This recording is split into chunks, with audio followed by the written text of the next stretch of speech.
हाँ तो बेटा, हम बात कर रहे थे component of supply of foreign exchange की। तो बेटा, जिस तरीके से हम देखते हैं कि एक्सपोर्ट की वजह से इनफ्लो होता है, तो और भी वजह है जिनकी वजह से इनफ्लो होता है। जैसे कि इंडिया के लोग जब दूसरी कंट्री में इन्वेस्ट करते हैं तो ऑब्वियसली दूसरी कंट्री के लोग इंडिया में भी इन्वेस्ट करते हैं। So this is called investment from rest of the world.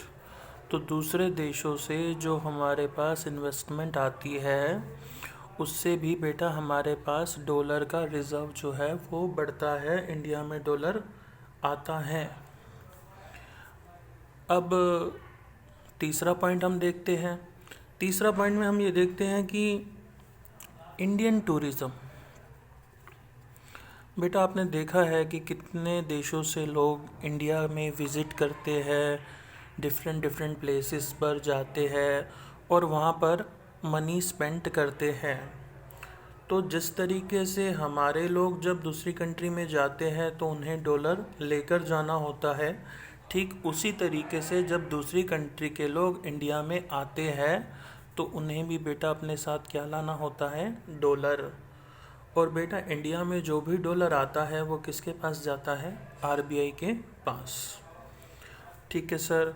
इसी तरीके से कई बार हम दूसरी कंट्रीज से लोन भी ले लेते हैं, loan from rest of the world. तो दूसरी कंट्री से जब हम लोन लेते हैं तो ये लोन भी बेटा हम किस में लेते हैं? डॉलर में, यानी कि फॉरेन करेंसी में। और क्या क्या चीज़ें हैं जिसकी वजह से हमारे पास डॉलर की सप्लाई होती है? और बेटा होता है ग्रांट एंड डोनेशन। दूसरे कंट्रीज से इंडिया में ग्रांट एंड डोनेशन आती है, grant and donation from rest of the world, जिसकी वजह से इंडिया में डॉलर की सप्लाई जो है वो बढ़ जाती है, हमारे पास डॉलर की अधिकता हो जाती है, इंक्रीमेंट हो जाता है। उसके बाद हम देखते हैं कि factor and non factor receipt. Factor and non factor receipt. हालांकि हम बोलेंगे factor and non factor services receipt. अब हमारे देश के लोग जो है वो दूसरी कंट्री में फैक्टर सर्विसेज भी देते हैं एंड नॉन फैक्टर सर्विसेज भी देते हैं, और उनकी जो फॉरेन कंट्री में अर्निंग होती है वो अर्निंग डॉलर में होती है। और क्योंकि उनकी अर्निंग डॉलर में होती है, इसलिए वो डॉलर किसी भी तरीके से, किसी भी मीडियम से एक ना एक दिन इंडिया में ही आता है। तो इस तरीके से हम देखते हैं। मैं यहाँ पे आपको एक एग्ज़ाम्पल भी देता हूँ। जैसे कि मान के चलो इंडिया से कोई पर्सन जो है दूसरी कंट्री में गया परफॉर्मेंस देने, डांस परफॉर्मेंस देने, तो बेटा वहाँ से जो उसे अर्निंग होगी वो होगी डॉलर में, और डॉलर वो कहाँ लेकर आएगा? इंडिया में। तो this is called factor and non factor services receipt. ठीक है सर, हम आपकी बात समझ गए। इसी तरीके से बेटा हम देखते हैं कि जो रेमिटेंसेस आती है, रेमिटेंसेस फ्रॉम एनआरआई। एनआरआई बेटा किसे बोलते हैं? NRI means Indians living in abroad. जो इंडियंस अब्रॉड में रह रहे हैं उनको हम क्या बोलते हैं? एनआरआई। अब वो रह तो अब्रॉड में रहे हैं, लेकिन वहाँ से जो अर्निंग करते हैं वो अपनी फैमिलीज़ को इंडिया में भेजते हैं, क्योंकि ऐसा पॉसिबल है कि उनकी फैमिली इंडिया में हो लेकिन वो इंडिया से बाहर रह रहे हो। तो वो क्या करते हैं, वहाँ पर अपनी अर्निंग करते हैं और अर्निंग को कहाँ भेजते हैं? इंडिया में भेजते हैं। तो उनकी अर्निंग किस फॉर्म में होती है? डॉलर की फॉर्म में। तो वो इंडिया में क्या भेजते हैं? डॉलर।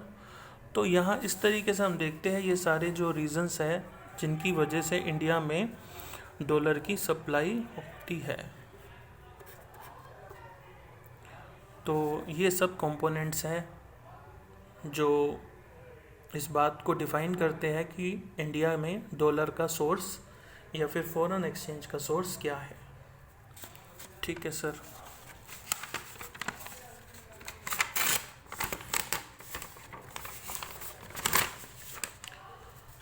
अब बेटा हम एक इम्पोर्टेंट चीज़ यहाँ पे और डिस्कस करने जा रहे हैं, आप इस चीज़ को ध्यान से देखना। अब हम बात करेंगे operation of foreign exchange market. Operation of foreign exchange market. बेटा अगर हम फॉरेन एक्सचेंज मार्केट की बात करें तो फॉरेन एक्सचेंज मार्केट जो है दो तरीके की होती है, एक होती है स्पॉट मार्केट और एक होती है बेटा forward market. Spot market and forward market. अब ये स्पॉट मार्केट क्या होते हैं? स्पॉट मार्केट वो मार्केट होती है जहाँ पर एक तरीके से हम ये बोल सकते हैं it is a market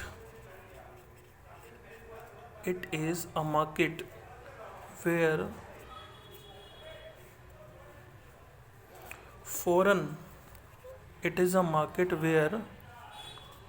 foreign currency is buy and sold at current market rate। तो आप इस बात को देखिए, it is a market where foreign currency is buy and sold at a current market rate. ऐसी मार्केट जहाँ पर foreign currency को हम करंट रेट पर बेच भी सकते हैं और सेल भी कर सकते हैं, ऐसी मार्केट को हम स्पॉट मार्केट बुलाते हैं। यानी कि ऐसी मार्केट में बेटा कैसी ट्रांजैक्शन होती है? Spot transaction. आपने कई बार इस वर्ड का नाम सुना भी होगा, जैसे हम बोलते ही है ऑन द स्पॉट। तो इसका मतलब ये है कि अभी पैसे लो, अभी डॉलर दो। मतलब कि अभी डॉलर का जो रेट चल रहा है उसी रेट पर जब हम डॉलर खरीदते हैं तो उसे हम बेटा बोलते हैं स्पॉट मार्केट। और स्पॉट मार्केट में जो रेट चलता है बेटा वो क्या होता है? वो होता है बेटा स्पॉट रेट। यानी कि मैं आपको बोलूं कि आज जो है वो डॉलर का रेट, फॉर एग्जांपल आज जो है वो $1 का रेट 70 रुपये चल रहा है। तो अगर आज $1 का रेट 70 रुपये चल रहा है तो आप देखिए this is the spot rate. अगर आपको आज ही डॉलर खरीदना है तो ये डॉलर का क्या है? Spot rate. Okay sir. अब जो यहाँ पर इम्पोर्टेंट चीज़ है वो समझने की है फॉरवर्ड मार्केट, कि फॉरवर्ड मार्केट जो है वो क्या होती है। तो it is a market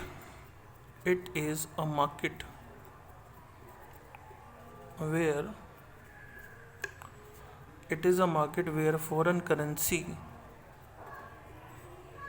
foreign currency is buy and sold at future rate।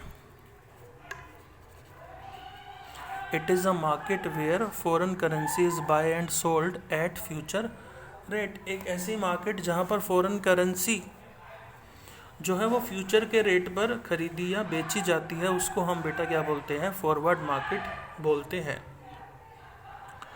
अब मैं आपको एक एग्जांपल से समझाता हूँ। मान के चलो ये हमारे पास है मिस्टर ए। बेटा मिस्टर ए जो है वो इंडिया का है और मिस्टर ए ने जो है वो एक्सपोर्ट किया है। यूएसए में। मिस्टर ए ने यूएसए में एक्सपोर्ट किया है और $500 का एक्सपोर्ट किया है। मतलब मिस्टर ए ने यूएसए को कुछ सामान बेचा है और उसकी कीमत है $500। अब यूएसए कह रहा है कि ये पैसा इंडिया में, हम यूएसए कह रहा है कि हम आपकी पेमेंट जो है वो 3 महीने बाद करेंगे, 3 मंथ बाद। तो यानी कि मैंने सामान तो अभी बेच दिया $500 का, लेकिन मुझे पेमेंट कब आएगी? 3 मंथ बाद। तो बेटा अभी जो मार्केट में आज जो रेट चल रहा है उसको हम बोलते हैं स्पॉट रेट। तो मार्केट में आज जो रेट चल रहा है वो चल रहा है $70। डॉलर का रेट मार्केट में आज चल रहा है $70। और बेटा क्या होता है कि फॉरेन एक्सचेंज मार्केट में आप चाहो तो आपको 3 महीने के बाद तक का भी रेट मिल जाता है। तो आपने आरबीआई से पूछा, भाई ऐसा है मैंने आज यूएसए को सामान बेचा है, मुझे बताओ आज रेट कितना चल रहा है। तो आरबीआई ने बोला $70। तो अब मिस्टर ए ने आरबीआई से पूछा कि अच्छा ये बताओ फॉरवर्ड रेट कितने का है, फॉरवर्ड रेट 3 महीने का फॉरवर्ड रेट कितना है। तो आरबीआई को मैं ये कह रहा हूँ कि आप मुझे ये बताओ कि अगर मुझे 3 महीने बाद आपसे डॉलर एक्सचेंज करना हो तो कितना रेट लगेगा। तो आरबीआई ने कहा कि भाई अगर आपको 3 महीने बाद डॉलर एक्सचेंज करना है तो आपको रेट लगेगा, आपको जो रेट लगेगा वो लगेगा ₹60, ₹60। तो अब आरबीआई को इसमें देखना ये है कि स्पॉट रेट 70 है और फॉरवर्ड रेट 60 है। अब मिस्टर ए सोचता है कि अगर मेरे पास $500 आज ही आ जाए तो मुझे ₹70 मिलेंगे, लेकिन अगर 3 महीने बाद आए तो मुझे डॉलर के बदले कितने मिलेंगे? ₹60। तो यहाँ पर मिस्टर ए को क्या दिख रहा है? ये मिस्टर ए है। मिस्टर ए को क्या दिख रहा है भाई? मिस्टर ए को दिख रहा है भाई ये तो सीधा सीधा नुकसान है $10 का। अगर मुझे $500 आज ही आ जाते तो ₹70 मिलते, लेकिन क्योंकि $500 3 महीने बाद आएंगे तो आरबीआई फॉरवर्ड रेट दे रहा है 3 महीने का ₹60। आप बोलोगे कि सर ये तो बल्कि उसको नुकसान हुआ। अगर उसको $500 आज ही आ जाते तो उसको ₹70 मिलते, लेकिन 3 महीने बाद आएंगे तो उसको जो है वो ₹60 मिलेंगे। तो अब बेटा क्या है, अब ये है कि ये जो 3 महीने का जो ₹60 का रेट है ये अनसर्टेन है, अनसर्टेन है। अब देखो आप ये समझो कि मिस्टर ए के पास कितने आने हैं? $500 आने हैं। कितने महीने बाद आएंगे? 3 महीने बाद। ठीक है सर। अब आरबीआई का फॉरवर्ड रेट कितना चल रहा है? फॉरवर्ड रेट चल रहा है, आरबीआई का फॉरवर्ड रेट चल रहा है 3 महीने का ₹60। अब बेटा मिस्टर ए ने जांच पड़ताल की और मिस्टर ए को ये पता चला कि भाई 3 महीने के बाद मिस्टर ए को लगता है कि एक्सपेक्टेड रेट कितना होगा। मिस्टर ए को ये लगता है कि भाई 3 महीने बाद एक्सपेक्टेड रेट होगा। एक्सपेक्टेड रेट मतलब उसे ये लगता है कि 3 महीने बाद डॉलर इतना गिर जाएगा कि ₹50 का रह जाएगा। अब मिस्टर ए के पास 2 ऑप्शन है, या तो वो 3 महीने का वेट करे और 3 महीने बाद अगर डॉलर ₹50 का हो गया तो फिर उसको ₹20 का नुकसान सहना पड़ेगा, क्योंकि आज तो डॉलर ₹70 का है।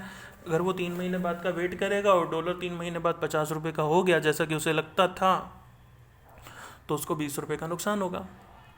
लेकिन यहाँ पे अब आरबीआई ने एक फैसिलिटी दी हुई है कि फॉरवर्ड रेट ले सकते हो आप 60 का, यानी कि आप ये फॉरवर्ड रेट जो है आज ही बुक कर सकते हो। यानी कि आरबीआई ने ये कहा है कि अगर आपने ये रेट आज ही बुक कर लिया, अगर आपने ये ₹60 आज ही बुक कर लिया, तो भविष्य में डॉलर का रेट कितना भी हो मैं आपको ₹60 में ही बेचूंगा। यानी कि अगर मिस्टर ए ने ये 60 रुपये में डॉलर का बुक कर लिया तो 3 महीने बाद जब ए के पास 500 रुपये आएंगे और वो 500 रुपये लेके जब आरबीआई के पास आएगा तो आरबीआई उसको $1 के 60 रुपये के हिसाब से ही देगा, भले ही उस वक्त डॉलर का रेट कुछ भी चल रहा हो। तो ये बात आपको यहाँ पे समझनी है। ठीक है सर। तो अब हम यहाँ पे देखते हैं कि अब हम यहाँ पर देखते हैं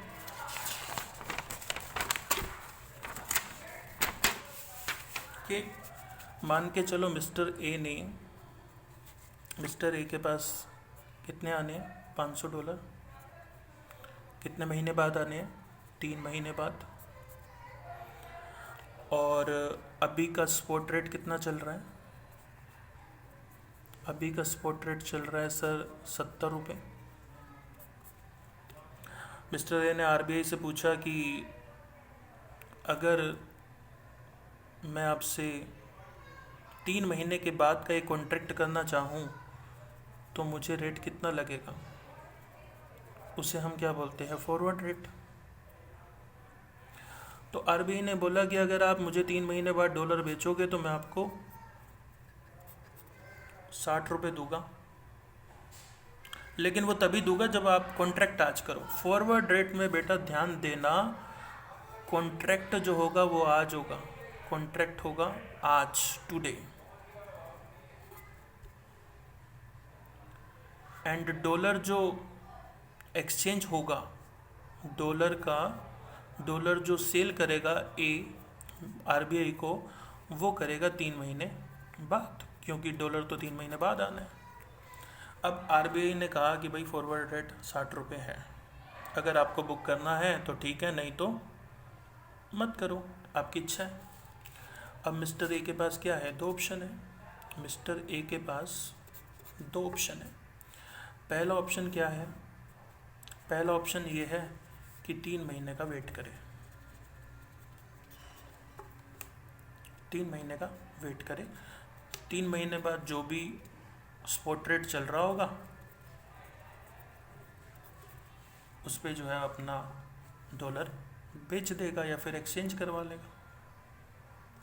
अब मिस्टर ए के पास कहीं से इन्फॉर्मेशन आई है, information,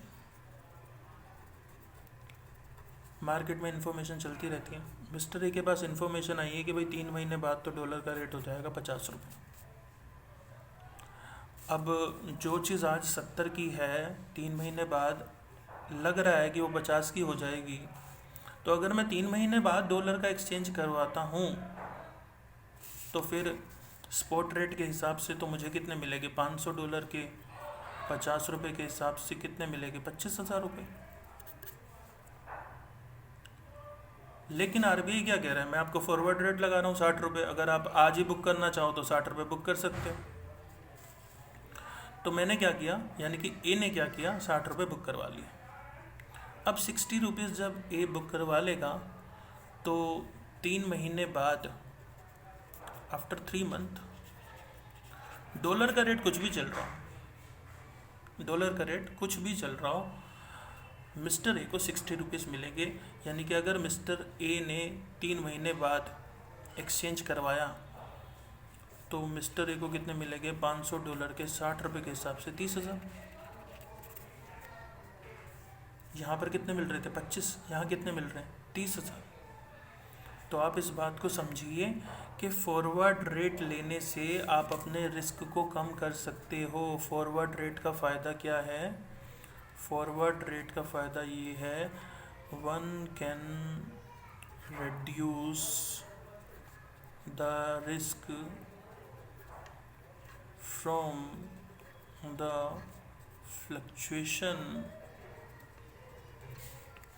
in foreign exchange market।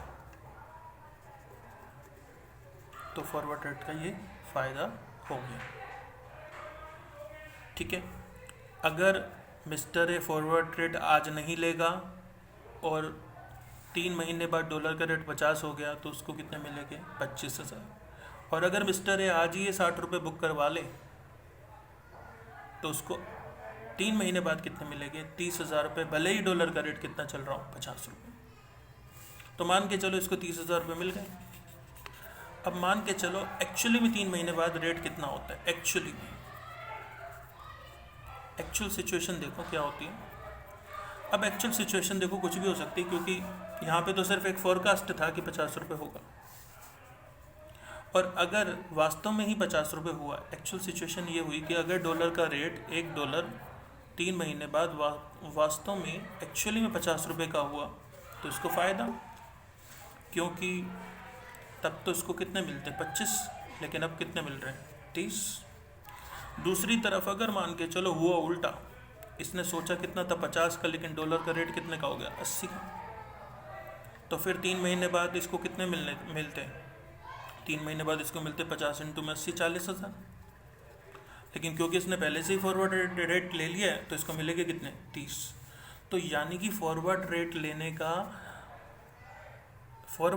Rate लेने से अगर फ़ायदा आपका है तो नुकसान भी आपका ही है।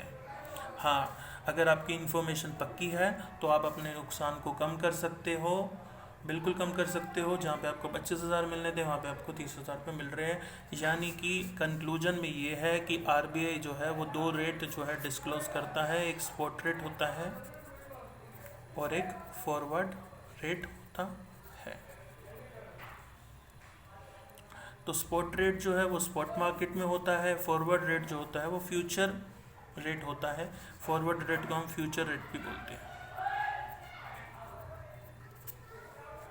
तो इस तरीके के रेट आरबीआई में चलते ही रहते हैं। 1 महीने बाद का रेट, 2 महीने बाद का रेट, 3 महीने बाद का रेट, बस ज़्यादा नहीं होता, लगभग 3 महीने तक का ही रेट आरबीआई जो वो डिस्क्लोज करता है। अगर आपको फ्यूचर की ट्रांजैक्शन करनी है तो आप कर सकते हैं। तो बेटा ये जो तरीका है, जिस तरीके से हम फॉरवर्ड रेट की हेल्प से जब हम रिस्क को रिड्यूस करते हैं, अपने रिस्क को कम करते हैं, तो इसको बेटा हम एक नाम देते हैं हेजिंग। इसको हम बोलते हैं बेटा हेजिंग। तो ये सारा कॉन्सेप्ट था। लगभग 95% हमारा चैप्टर ख़त्म हो चुका है। कोई छोटी मोटी बात होगी तो मैं एक वीडियो और इसकी बना लूँगा। लगभग ये चैप्टर जो है हमारा फिनिश हो चुका है। तो ये सब हमारा यहाँ पर कॉन्सेप्ट था, ठीक है।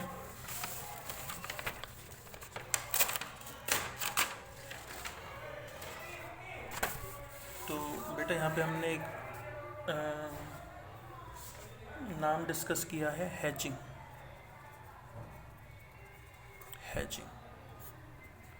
हेजिंग का मीन्स क्या होता है? रिस्क को रिड्यूस करना। It means to reduce risk.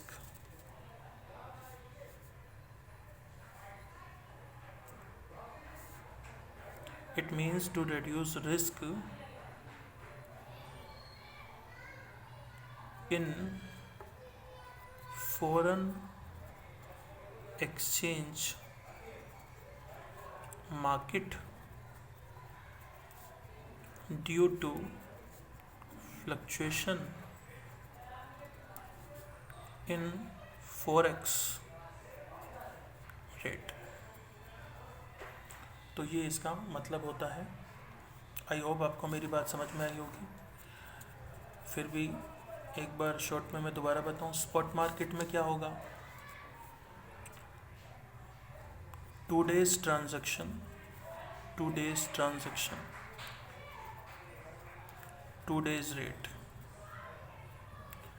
आज की ट्रांजैक्शन, आज का रेट। ट्रांजैक्शन आप कब करोगे? आज। रेट भी कब का होगा? आज का। फॉरवर्ड मार्केट में क्या होता है?